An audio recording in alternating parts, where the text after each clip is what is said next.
I'm glad it worked out.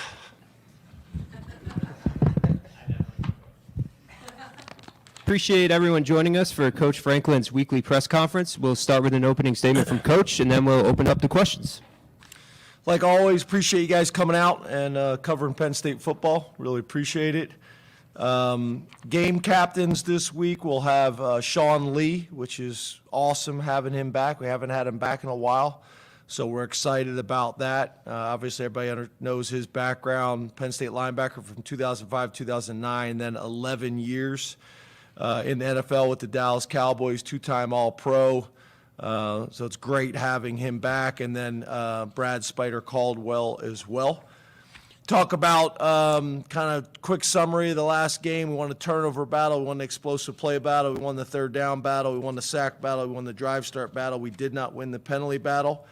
Players of the game on offense, Drew Allar and Katron Allen.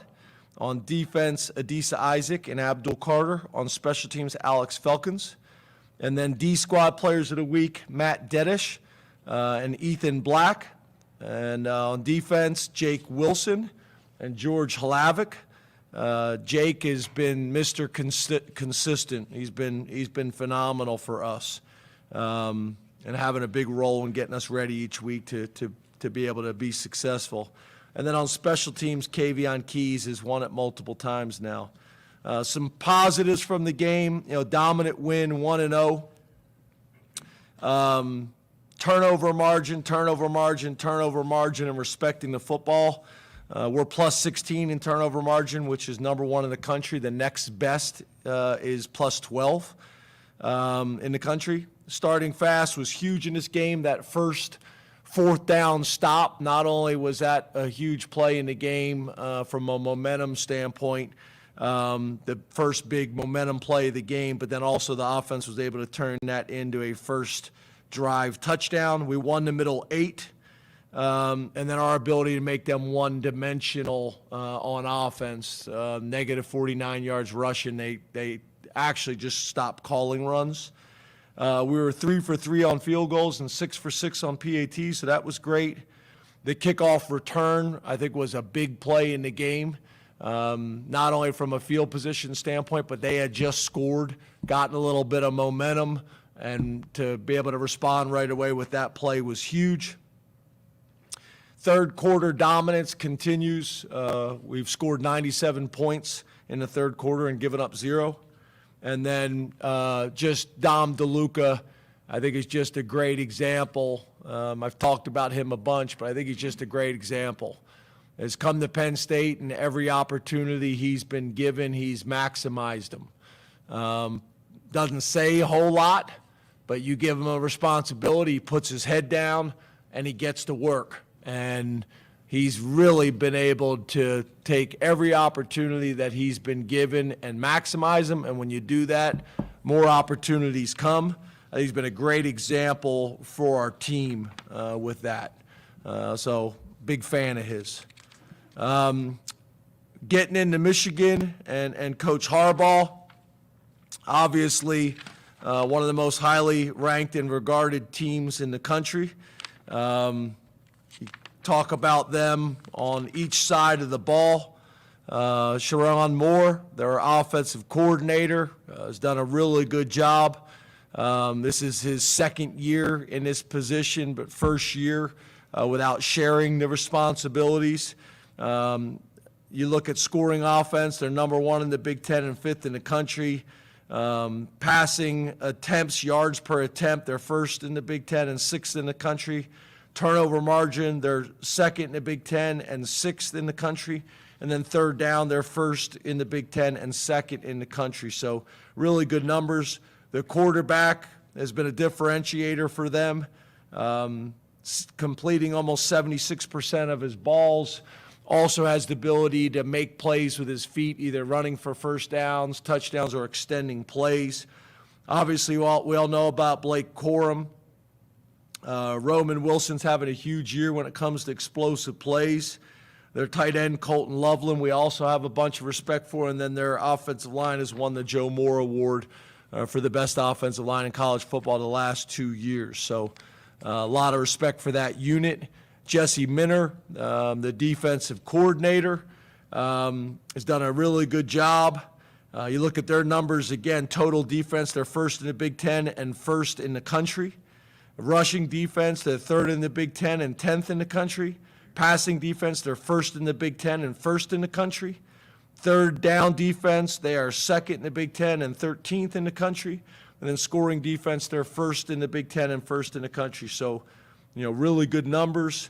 We're impressed with their nickel. Their nickel number 0, Mr. Sainristil. Their linebacker, number 23, Barrett. Their linebacker, number 25, Junior Colson. Their defensive end, number 17, Braden McGregor. Their defensive tackle, number 55, Mason Graham. Their defensive end, number 32, Jalen Harrell. And then their cornerback, number 2, Will Johnson, guys that we have a lot of respect for. And then on special teams, their kickoff coverage unit ranks first in the Big Ten and fourth in the country. Their punt return unit ranks second in the Big Ten and ninth in the country. We got respect for their punter and their kickoff specialist, number 19, Tommy Doman. And then their punt returner, number 8, Tyler Morris. Tyler ranks fourth in the Big Ten. Excuse me, and their kickoff and punter ranks third in the Big Ten. So it'll be a challenge. I know our guys are looking forward to it, and I appreciate you guys working with us and adjusting the schedule to do this on Mondays. So open up to questions. Rich Garcella and then Mike Gross, you're on deck. Good afternoon, James. How are you today? Hey, Rich. Good, man. How are you? I'm good. What has changed with your run defense since the Michigan game last year? Why have you been so effective? And can you give me more reasons? You mentioned Corum, but why is their running game so successful? So first of all, I think we've been much more disciplined and consistent in gap responsibility. There's been times where we've tried to make plays and get out of our gap, and against gaps and against good teams, the ball will find the open gap. And I think we're a little bit bigger. I think the size has helped us as well. We're a little bit bigger across the front, specifically the D-line. Not to the point where it's affected our ability to move, because I think that's a big part of what we do as well, is our movements and our games. And then, with them offensively, I just think they do a really good job of getting a hat on a hat. So a really good job of IDing the front, being able to get their being able to get their 6 blockers on our 6 most dangerous defenders. And I think Corum's got the ability to have tremendous vision and balance, and behind the line, because they're able to get a hat on a hat. He's patient, and then once he does decide to go, he's got the ability to burst through the hole. And even though he's an undersized guy, he's a powerful guy, and he's always falling forward. And then, obviously they got to change a pace back as well, who's made some huge plays in the passing game and is explosive in Donovan. So they got 2 really good backs. They got experienced offensive line.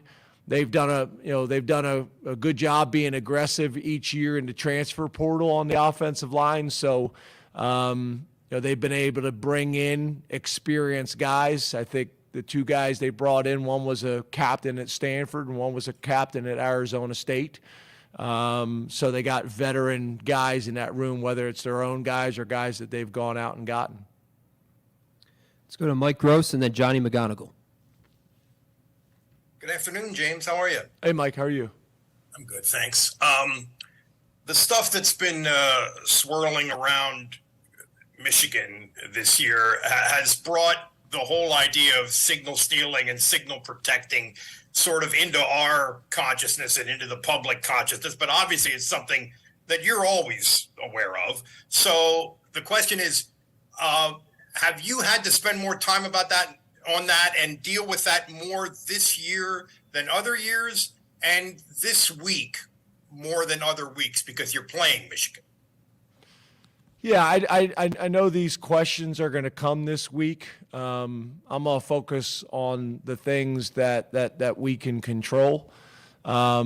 We always have to have a plan, and I think I've already kind of covered this and talked about this in terms of what we do and how we communicate to our players and how we communicate to our team during games. But I'm going to leave it at that because less is more. Let's go to Johnny McGonigal and then Mark Wogenrich. Hey, James, how you doing? Good. How are you? Good, good. You mentioned JJ McCarty being a differentiator. From what you've seen on film so far this season, how is he a different player and quarterback, if at all, from the guy that you guys faced last year in Ann Arbor? Yeah, I think he's just a more experienced player. He's always been able to make plays with his feet, but he's just improved, kind of well-rounded. He's throwing for a higher completion percentage. He's doing a great job of protecting the football.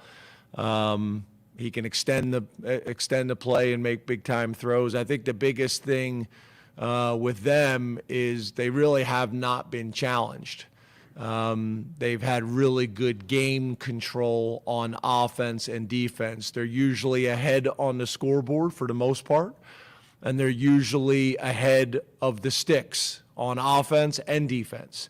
And when you're able to do that, then you're putting your quarterback or your guys in a very advantageous position as well. So that game control will be an important part of this game, and hopefully here at home, just like we had to go on the road and play in some tough environments. Hopefully this is even more of a challenging environment here.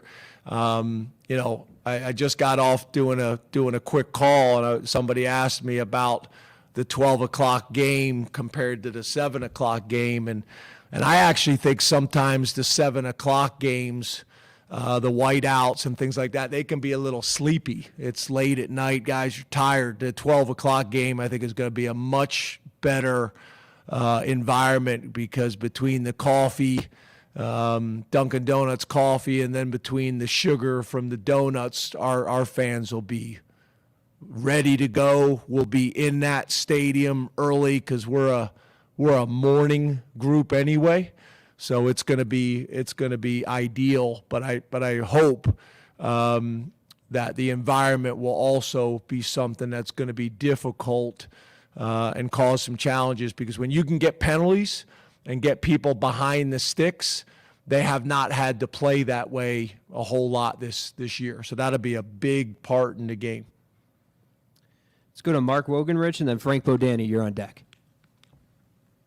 Hi, James. How are you? Good. How are you? Good, thanks.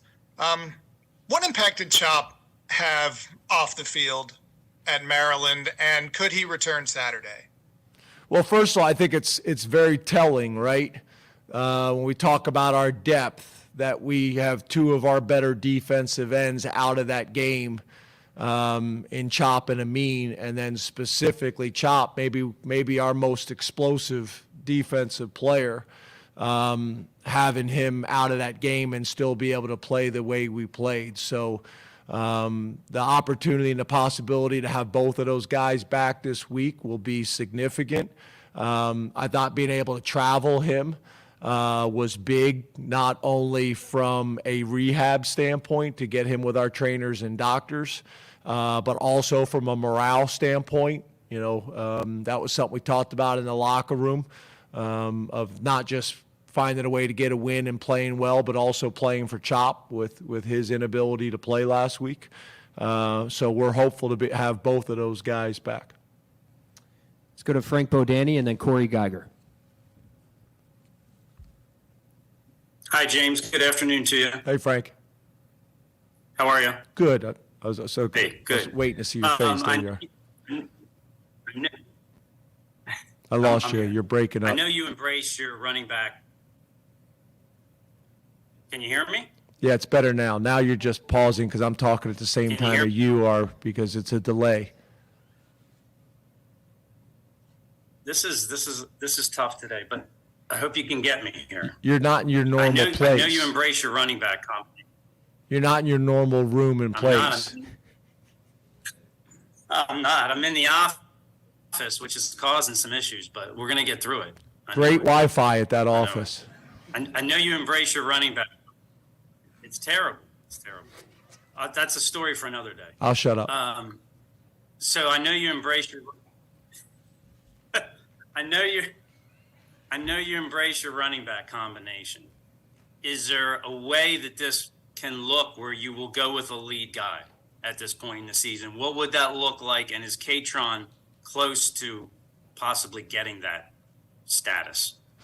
Yeah, I think, we did this last year and it was pretty successful. And we're doing it this year and it's been pretty successful. And we've talked a ton about the running backs and having a way to keep those guys fresh for the fourth quarter, but also for the length of their careers, not only at Penn State, but afterwards as well. So we feel very comfortable with the model and the plan and how we're using it. Last question from Zoom, Corey Geiger. Hi, James. Hey, Corey. You have faced challenges this year, both at Ohio State and in some other closer games. How much do you think the fact that your team has been challenged in some games has helped prepare you for this kind of opponent? Yeah, I think it definitely helps. I think, whether it's being on the road or being at home or from a scheduling perspective, who we've played out of conference, all those things are decisions that you make and strategy that prepare you for games like this. So yeah, I think it's been helpful. I think it's been beneficial. There's been some games where I've watched them. There's been some games, not just the cut-ups. There's been some games where they've maybe started out a little slow or were down early on, but they've been able to wear people down over the last couple of years. And even if they gave up an early score or something like that, they've been able to wear people down and be able to get a significant dominant win. So I think it's helpful. But at the end of the day, we're going to have two of the best, if not the best defenses in college football in that stadium, very similar to what we faced when we went on the road a little bit earlier in the year. So it'll be a interesting game. It'll be a challenging game for both sides, and I think very similar to our last game. I think it could come down to a one-possession game. Please raise your hand and we'll take a mic to you. We'll start with Mark over here on the right. Hey, James, how are you? Good, how are you? I'm doing great. You talked about gap accountability in that game last year against Michigan. How are you guys set up personnel-wise in terms of depth, size, those sorts of things on the defensive line and at linebacker? Maybe that's different than last year when you were playing these guys. Yeah, I think, again, we're bigger up front. I think we have more depth.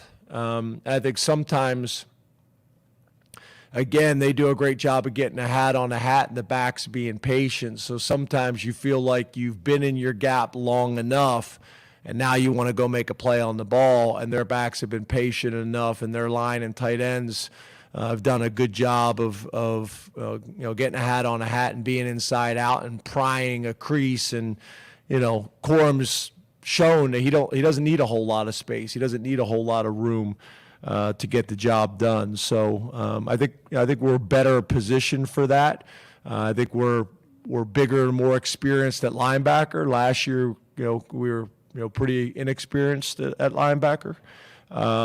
So I think the combination of our front four and our experience and depth at linebacker gives us the best chance to continue to play great run defense, which is going to be very important in this game. On the right, John. Hey, James, how are you? Good, John. How are you? Doing good. After this past week, seeing what the wide receivers did, specifically Dante Cephas, do you feel like they've taken a step forward where they could play at a high level against defense like Michigan? Yeah, obviously, Dante having a huge game last weekend was big for us. Keandre had a good game as well. The tight ends did some really good things. we just got to continue building on that. We have to continue building on that, not only this week, but then also on Saturday. We need some other guys to step up as well. We need Keandre to take the next step. We need Dante to take the next step. We need tight ends to take the next step. Because we're going to have to make some plays, in the passing game. I don't think there's any doubt about it. We're going to have to be as balanced as we possibly can with the run and pass, stay on schedule, but there's going to be times and opportunities where we're going to have to take our shots, which I know you guys will be happy about, and go from there.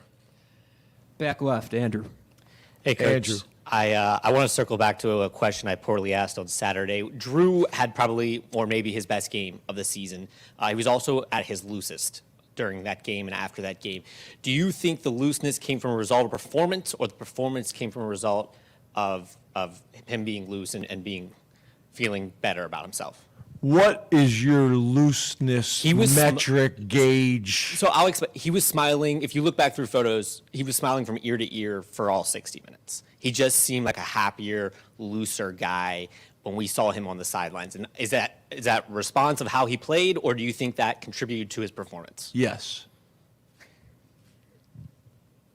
My wife gets mad when I do that too. She asks me two questions, and I say yes because I think it's both of them. Yeah, I think obviously the more you play, the more comfortable you get, and the more confident you get, and the more relaxed you can be. I do think, being loose, being relaxed at every position, I think is important. That comes with preparation and confidence. And then obviously how we played helps with that as well. But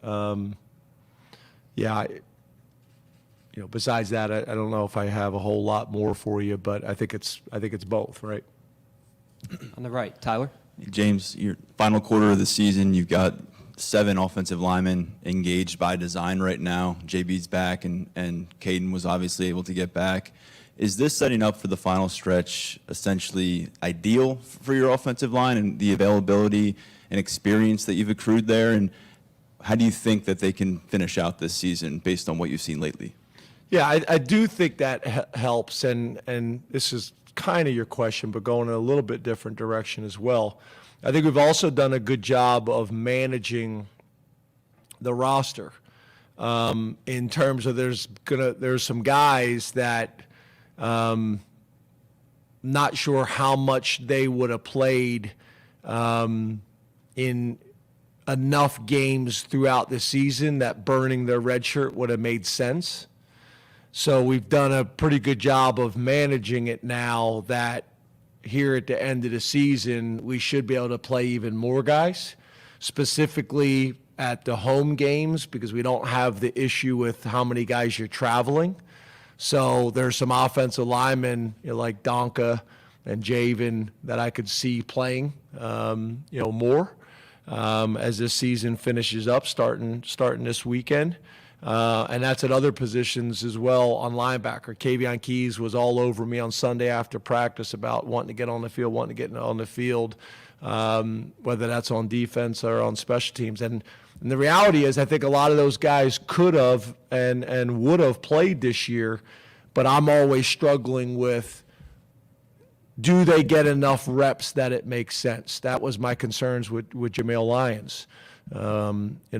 We ended up deciding to move forward with Jameel, but I want to make sure at the end of the year when we look back at the reps that it was enough reps that I feel good about it, Dion feels good about it, and Jameel and his family feel good about it,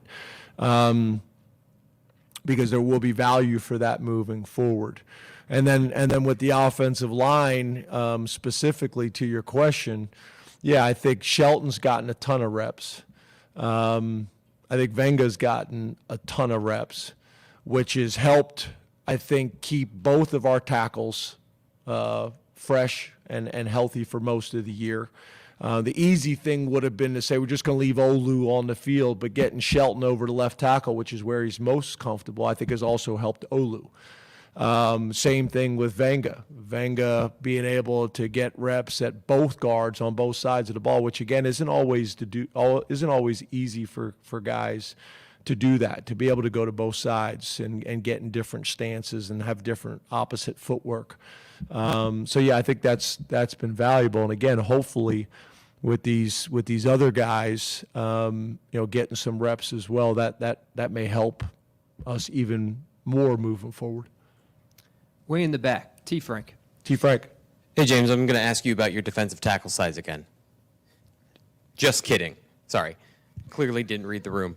Your linebackers, it seems over the last couple of weeks, from a run perspective, have taken things to a new level with Kobe and Abdul specifically. Just wanted to get your opinion on their growth and their awareness of the things going on around them. Yeah, I thought Abdul, played his best game. Was flying all over the field. Was playing kind of within the structure of the defense. Made a ton of plays, but more of that you felt his presence on the field. Curtis, I think is playing at a really high level. Is consistent. He's the guy that. Again, you look up on the stat sheet at the end of the game, and he's got 11 tackles and a tackle for loss. Kobe's been steady Eddie all year long. I thought Elsdon played well last week. Obviously Rojas playing well, so that goes back to the depth that we're talking about. Dom DeLuca, as you guys know, is the man. I've said that kind of over and over and talked about all the reasons why. Excuse me. And then we were, also able to get Keon Wiley in the game, and Keon did some good things. So that's important for us moving forward as well. And again, to your point, that's going to be important this week because it's not going to be just the D line that's challenged by this O line, tight end, and running back group. It's going to be that front seven and their totality up. Ben, how's it going? Hey, Ben. I'm going to ask you an optics question, which I realize has been grinding your gears recently, so I'm doing it as delicately as possible. But for the most part, the question in these games has never been competitiveness. But when you take off your coaching hat and put on the trying to get people to buy into where you're at and where you want to go hat, do you think there's a big picture need to show people a more complete game offensively in juxtaposition to how it went against Ohio State, against a similar defense on a similar platform in a similar sort of game? Yes. Yeah. I think that's a fair question. But again, you're playing the number 1, the number 2, the number 3 defense in the country, and they're ranked that for a reason. They're ranked that for a reason. So, but yeah, to your point, yes. There's no doubt about it. But again, the rankings are there for a reason, and for the same reason why people struggle against our defense. But yes, there's no doubt about it that in these types of games, we have to show that we can manufacture yards and points against whoever we're playing. But I think there's a way to do that, and I also think as a coaching staff, we got to be patient, and we got to capitalize when those moments come, because there's about 4 to 6 moments or plays a game in these types of games that you got to capitalize on them, and we need to capitalize. So, fair question, and I hope I answered it. Neil. James, your flashlight's on, just so you know. That happens a lot with you. Sorry, that's one for you. No. It's not. This isn't a battle. I'm just telling you. Your flashlight's on. I don't want your battery to go dead. Thank you.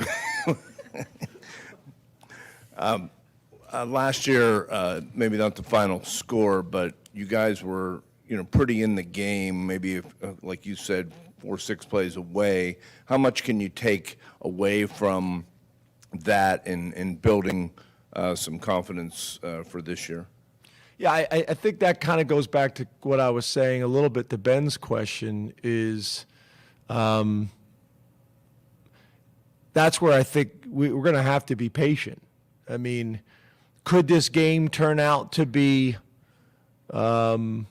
a game where there's multiple touchdowns scored on both sides and it comes down to a one-possession game and more of a shootout? Yes. Is it more likely to come down to a low-scoring game and a battle and a one-possession game and 4-minute, 2-minute type situations at the end? That's probably most likely. So for us, we got to make sure that we don't lose patience. There's going to be times where punting, may be the best option, and we got to manage this game. And when the opportunities present themselves, we got to take advantage of it. So I think patience is going to be critical. I look at the Iowa game. I think that was one of the most important things that we did. We came in at halftime, and I said, don't get impatient. Keep doing what we're doing against a really good football team and a really good defense, one of the best defenses in college football and has been for a long time. Don't lose your patience. And I think sometimes as an offense or as an offensive play caller, you can do that. You can do that. There's also there's been a lot of reporting on the status of Jim Harbaugh. I just wondered, how much you guys are following that and whether you have any expectation on his status for this week. Your flashlight's still on. Will somebody help him with the flashlight? No. I was going to try to use that. It didn't work. I'm focused on all the stuff I see on film. That's what we're focused on, is all the stuff that we see on film, their players, their scheme, all the stuff. When I say see on film, what we see on the coach's copy of the film, the stuff that's going on between the sidelines, the 53 and a third, that's what we're focused on. We got time for two more, Audrey and then John. Should I turn his flashlight off or just let him go? Please help him, somebody. Last year ahead of the game, you called it big boy ball and said, in the trenches that you guys kind of needed to be prepared. How do you feel like that mentality or that adjustment has kind of transpired? Because I do think some of that is a mindset, right, in both of the trenches, that you're going to be physical, because in some of these types of games that seems to be a bit of a differentiator. Yeah, I think so, for sure. It's funny is I think people would describe Big Ten football like that. Historically, I think that's changed. It's interesting sometimes with recruits and recruits' parents and talking to people. The Big Ten has changed offensively dramatically, compared to how it used to be. But I still think this is a league that plays defense on a consistent basis as good as anybody. I remember hiring Mike from the Big 12. Obviously he had Big Ten experience, but hiring him from the Big 12 and what that conference was like defensively and the styles of defense differently than the styles of defense in the Big Ten. I think it's up front. I mean, I think if you look statistically, and if you're using maybe the NFL as a benchmark, I think the Big Ten had more offensive linemen drafted than any other league. So I think when you kind of take all those things into account, historical, how good both of our defenses are playing, the fronts, being able to commit and establish the run. I think last week was a good example, right? I'm not saying you can't win just throwing the ball, but it makes it harder to win if you don't run the ball effectively.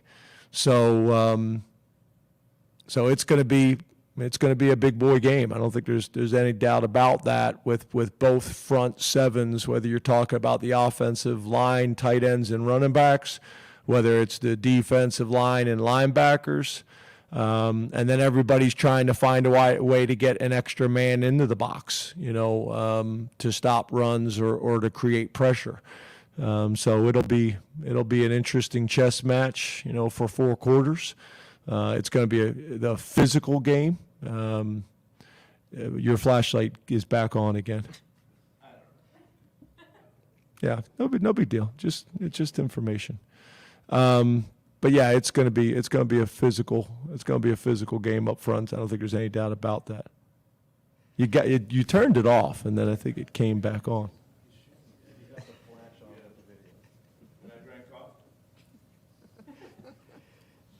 Last question on the left. Hey, John. James, how you doing today? Good, how are you? Good. Hey, along those lines, your offense has scored a number of touchdowns this season, like K-Tron's on Saturday, where Drew, Bo, a running back, they'll get to about the 5-yard line, get hit, appear to be wrapped up, and they just keep moving. And then the offensive line and really the entire offense will push them across the goal line.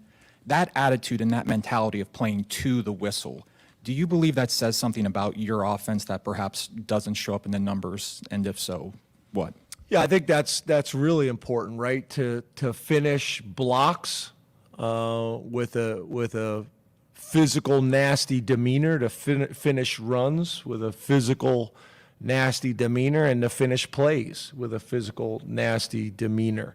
You know, if you look, you should be doing that all the time because the rule changes. The officials don't want to blow the whistle because they're afraid they're going to blow the whistle early and the ball may have came out. So they don't want to blow the whistle early, but then that also puts you in a bind. I get frustrated then when they'll throw a flag on somebody before the whistle had blown. I'm like, well, how is the defense or the offense supposed to know that? You can't have it both ways. But to me, on offense, we want to finish plays like that. On defense, we want to finish plays. How do you show your value to the defense? How do you show your value to the offense? When the whistle blows and you freeze the camera, are all 11 or at least 9 of the 11 guys in the picture frame around the ball in that tight copy? So running to the ball and finishing plays is really important. And it can solve a lot of issues and problems for you in all 3 phases. Thank you very much, Coach. Thanks, guys. Appreciate it. Glad you were able to make it work.